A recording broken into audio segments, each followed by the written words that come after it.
Hello दोस्तों, आपके अपने ही यूट्यूब चैनल राजप्रभा एकेडमी पर आपका स्वागत है। दोस्तों, वीडियो शुरू करने से पहले आपसे एक निवेदन है कि आप हमारी इस यूट्यूब चैनल को सब्सक्राइब करें और बेल आइकन दबाना न भूलें, जिससे कि वीडियो की सभी नोटिफिकेशन आपको समय से मिल सके। और आपके जितने भी व्हाट्सअप, फेसबुक, टेलीग्राम ग्रुप हैं उन पर शेयर करें ताकि वीडियो अधिक से अधिक लोगों तक पहुँच सके और वे इसका लाभ उठा सके। दोस्तों, आज के इस वीडियो में हम यूपी टेट के प्रीवियस ईयर के पेपर देखेंगे जो 2011 में हुआ था, और इसके अंतर्गत हम हिंदी भाषा के प्रश्न को देखेंगे। तो चलिए वीडियो शुरू करते हैं। आज का हमारा पहला प्रश्न है, भाषा सीखने की कौन सी विधि मातृभाषा को मध्यस्थ बनाए बिना दूसरी भाषा को सीखने में सहायक होती है? तो इसका राइट आंसर क्या होगा? तो इसका राइट आंसर हो जाएगा ऑप्शन 4, प्रत्यक्ष विधि। अगला प्रश्न, भाषा शिक्षण में खेल का सर्वाधिक महत्वपूर्ण स्थान है क्योंकि?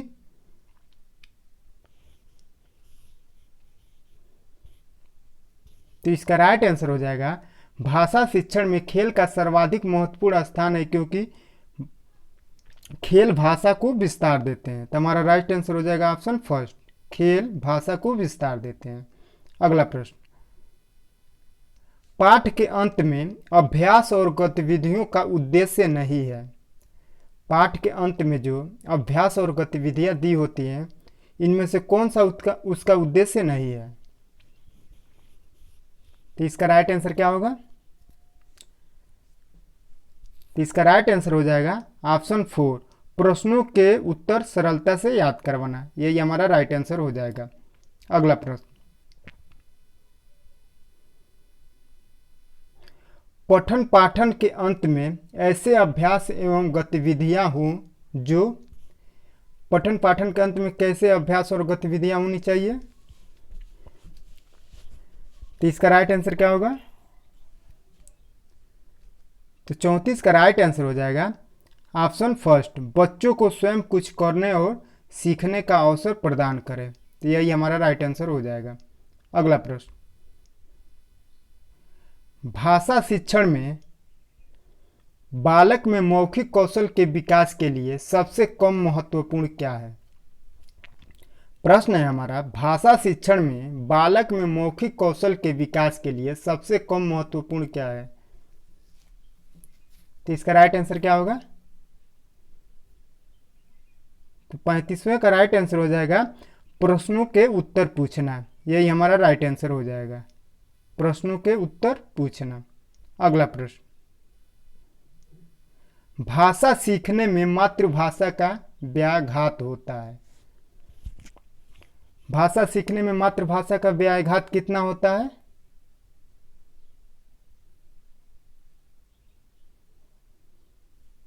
तो इसका राइट आंसर हो जाएगा ऑप्शन 2, आंशिक रूप से। भाषा सीखने में मातृभाषा का व्याघात आंशिक रूप से होता है। तो हमारा राइट आंसर हो जाएगा ऑप्शन सेकेंड। अगला प्रश्न, भाषाई कौशल के संदर्भ में कौन सा कथन सत्य है? भाषाई कौशल के संदर्भ में आपको सत्य कथन बताना है।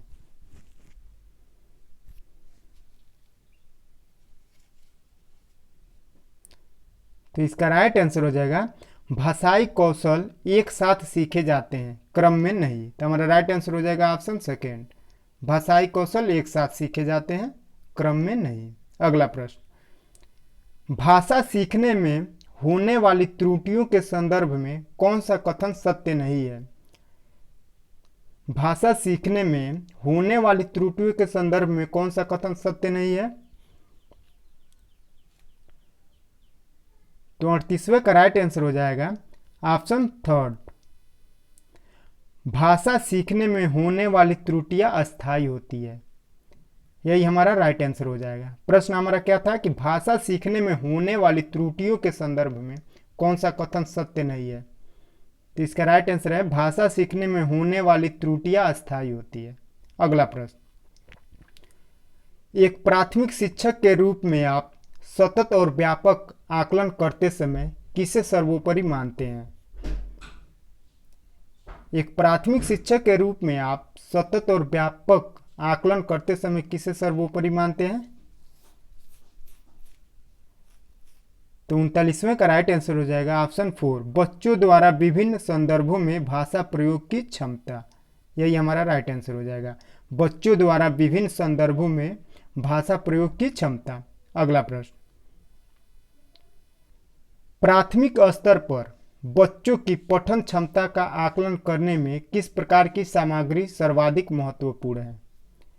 क्वेश्चन नंबर 40 है, प्राथमिक स्तर पर बच्चों की पठन क्षमता का आकलन करने में किस प्रकार की सामग्री सर्वाधिक महत्वपूर्ण है? तो इसका राइट आंसर क्या होगा?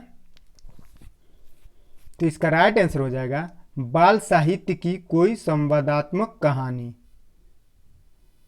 हमारा राइट आंसर ऑप्शन फर्स्ट हो जाएगा, बाल साहित्य की कोई संवादात्मक कहानी। अगला प्रश्न,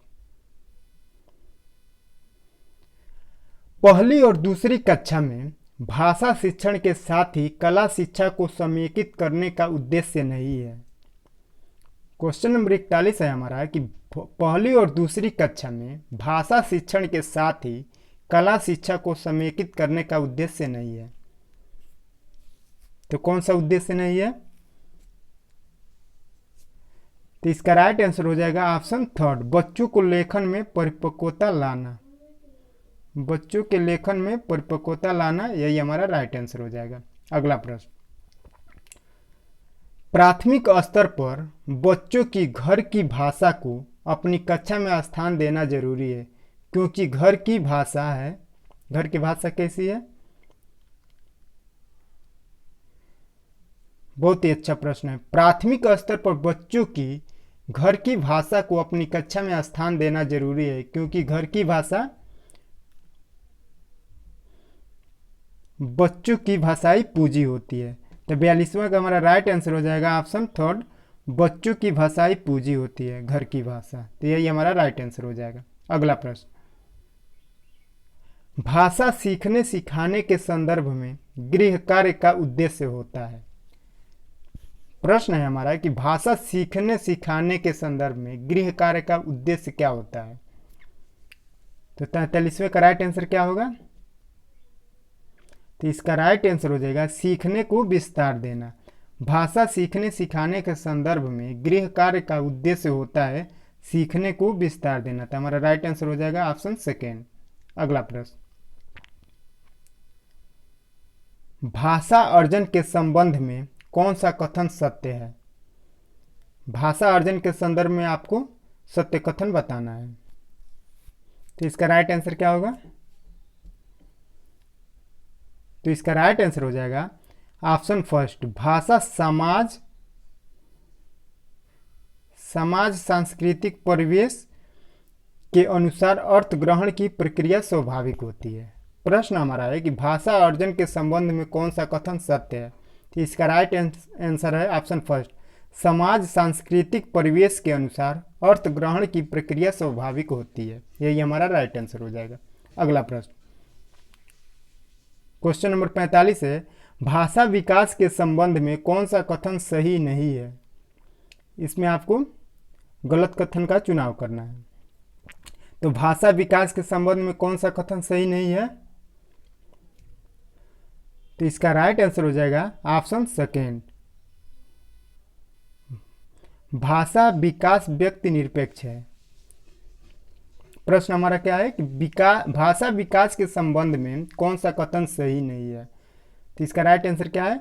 ऑप्शन सेकेंड, भाषा विकास व्यक्ति निरपेक्ष है। अगला प्रश्न, इसमें आपको पूरे गद्यांश को पढ़ के और इससे संबंधित कुछ प्रश्न दिए गए हैं, उसका उत्तर बताना है। तो इस गद्यांश को पूरा पढ़ लीजिएगा। हम लोग सीधे क्वेश्चन पे चलते हैं, क्योंकि अगर पढ़ेंगे तो वीडियो लंबा भी होगा। आप इसे बाद में स्किप करके या रोक के पढ़ सकते हैं और उसका जवाब दोबारा दे सकते हैं। तो चलिए हम सीधे क्वेश्चन पे चलते हैं। क्षितिज किसे कहते हैं? क्षितिज किसे कहते हैं? तो 46वां का राइट आंसर होगा ऑप्शन सेकेंड, जहां धरती और आसमान मिले हुए दिखाई देते हैं। यही हमारा राइट आंसर हो जाएगा। क्षितिज किसे कहते हैं? तो ऑप्शन दूसरा हमारा राइट आंसर होगा, जहां धरती और आसमान मिले हुए दिखाई देते हैं। अगला प्रश्न, यदि किसी का ओर छोर नहीं है तो, क्वेश्चन नंबर 47 हमारा है कि यदि किसी का ओर छोर नहीं है तो उसकी सीमा नहीं है। यही हमारा राइट आंसर हो जाएगा। यदि किसी का ओर छोर नहीं है तो उसकी सीमा नहीं है, तो ऑप्शन थर्ड हमारा राइट आंसर हो जाएगा। अगला प्रश्न, फिट और इंसान शब्द है। फिट और इंसान शब्द कैसे शब्द है? आगत है, देशज है, तत्सम है या तद्भव है? तो फिट और इंसान शब्द है आगत शब्द, तो हमारा राइट आंसर हो जाएगा ऑप्शन फर्स्ट, आगत शब्द। अगला प्रश्न, बर्नार्ड शॉ ने जीवन की उपमा किससे दी है? तो बर्नार्ड शॉ ने जीवन की उपमा किससे दी है?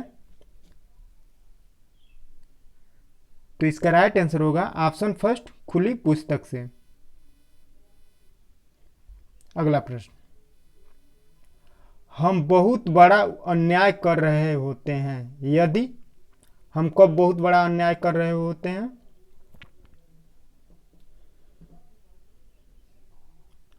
तो हम बहुत बड़ा अन्याय कर रहे होते हैं यदि किसी को जीने का अधिकार नहीं देते हैं। तो हमारा राइट आंसर क्या होगा? ऑप्शन 4, किसी को जीने का अधिकार नहीं देते हैं। अगला प्रश्न, प्रकृति और खुला आसमान बता रहे हैं कि सबको, प्रकृति और खुला आसमान बता रहे हैं कि सबको जीने का हक है। प्रकृति और खुला आसमान बता रहे हैं कि सबको जीने का हक है, तो हमारा राइट आंसर क्या हो जाएगा? ऑप्शन 4। अगला प्रश्न, आसमान हमें दिलाता है, आसमान हमें क्या दिलाता है? साथ साथ रहने का अनुशासन, रक्षा करने का वचन, भय से छुटकारे का आश्वासन और भयभीत न करने का आग्रह। तो आसमान हमें दिलाता है, तो इसका राइट आंसर हो जाएगा भय से छुटकारे का आश्वासन। आसमान हमें दिलाता है भय से छुटकारे का आश्वासन, यही हमारा राइट आंसर हो जाएगा। अगला प्रश्न, किस शब्द में इक प्रत्यय का प्रयोग नहीं किया जा सकता? इस प्रश्न में आपको बताना है कि किस शब्द में इक प्रत्यय का प्रयोग नहीं किया जा सकता।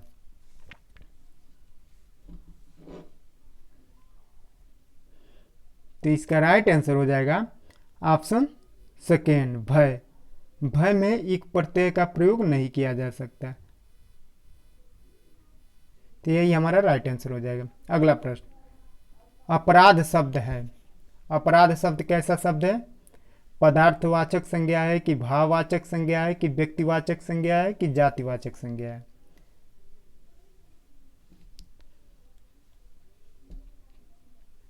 तो 94 का राइट आंसर हो जाएगा अपराध शब्द है भाववाचक संज्ञा, तो ऑप्शन सेकेंड हमारा राइट आंसर हो जाएगा, भाववाचक संज्ञा। अगला प्रश्न, दिए गए पद्यांश को पढ़कर निम्नलिखित प्रश्नों 55 से 60 में सबसे उचित विकल्प चुनिए। ऊपर वाले प्रश्न में हम लोग देखें कि एक गद्यांश दिया था जिसको पढ़ के हमें उत्तर देना था, और इसके अंतर्गत हमें एक पद्यांश दिया रहता है जो हर बार टेट एग्जाम में पूछा जाता है। ये गद्यांश और पद्यांश से हमेशा प्रश्न आते हैं। ऐसे एक गद्यांश दे दिया जाएगा और उसमें से आपको उत्तर छांटने होते हैं, और एक पद्यांश दिया रहता है, इसमें से भी आपको उत्तर छांट के लिखने होते हैं। तो इसको आप बाद में पढ़ लीजिएगा, हम लोग सीधे क्वेश्चन पे चलते हैं ताकि वीडियो बड़ा ना हो। तो ईर्ष्यालु किसे कहा जाता है? क्वेश्चन नंबर 56 है, ईर्ष्यालु किसे कहा जाता है?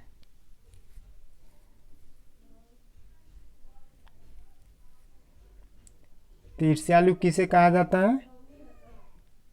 तो 56 का राइट आंसर हो जाएगा दूसरों से जलने वाला। ईर्ष्यालु किसे कहा जाता है? तो दूसरों से जलने वाला। अगला प्रश्न, चींटियों के स्वभाव में नहीं है। चींटियों के स्वभाव में क्या नहीं है? तो चींटियों के स्वभाव में ईर्ष्या करना नहीं है। तो ऑप्शन सेकंड हमारा राइट आंसर हो जाएगा, ईर्ष्या करना। चींटियों के स्वभाव में ईर्ष्या करना नहीं है। अगला प्रश्न, बिखरी हुई चींटियां फिर से एकजुट कैसे होती है? बिखरी हुई चींटियां फिर से एकजुट कैसे होती है? रास्ता टटोलने से, पूर्वजों की गंध से, मित्रों के सहयोग से, या शत्रुओं की चुनौती से? तो इसका राइट आंसर हो जाएगा ऑप्शन सेकंड, पूर्वजों की गंध से। बिखरी हुई चींटियां फिर से एकजुट कैसे होती है? तो पूर्वजों की गंध से। तो हमारा राइट आंसर हो जाएगा ऑप्शन सेकंड। अगला प्रश्न, मित्र और शत्रु के चेहरों को चींटियां, मित्र और शत्रु के चेहरों को चींटियां क्या करती हैं? याद रखती हैं। तो हमारा राइट आंसर हो जाएगा ऑप्शन फोर, याद रखती है। मित्र और शत्रु के चेहरों को चींटियां याद रखती है। अगला प्रश्न, काव्यांश में मगर का अर्थ है?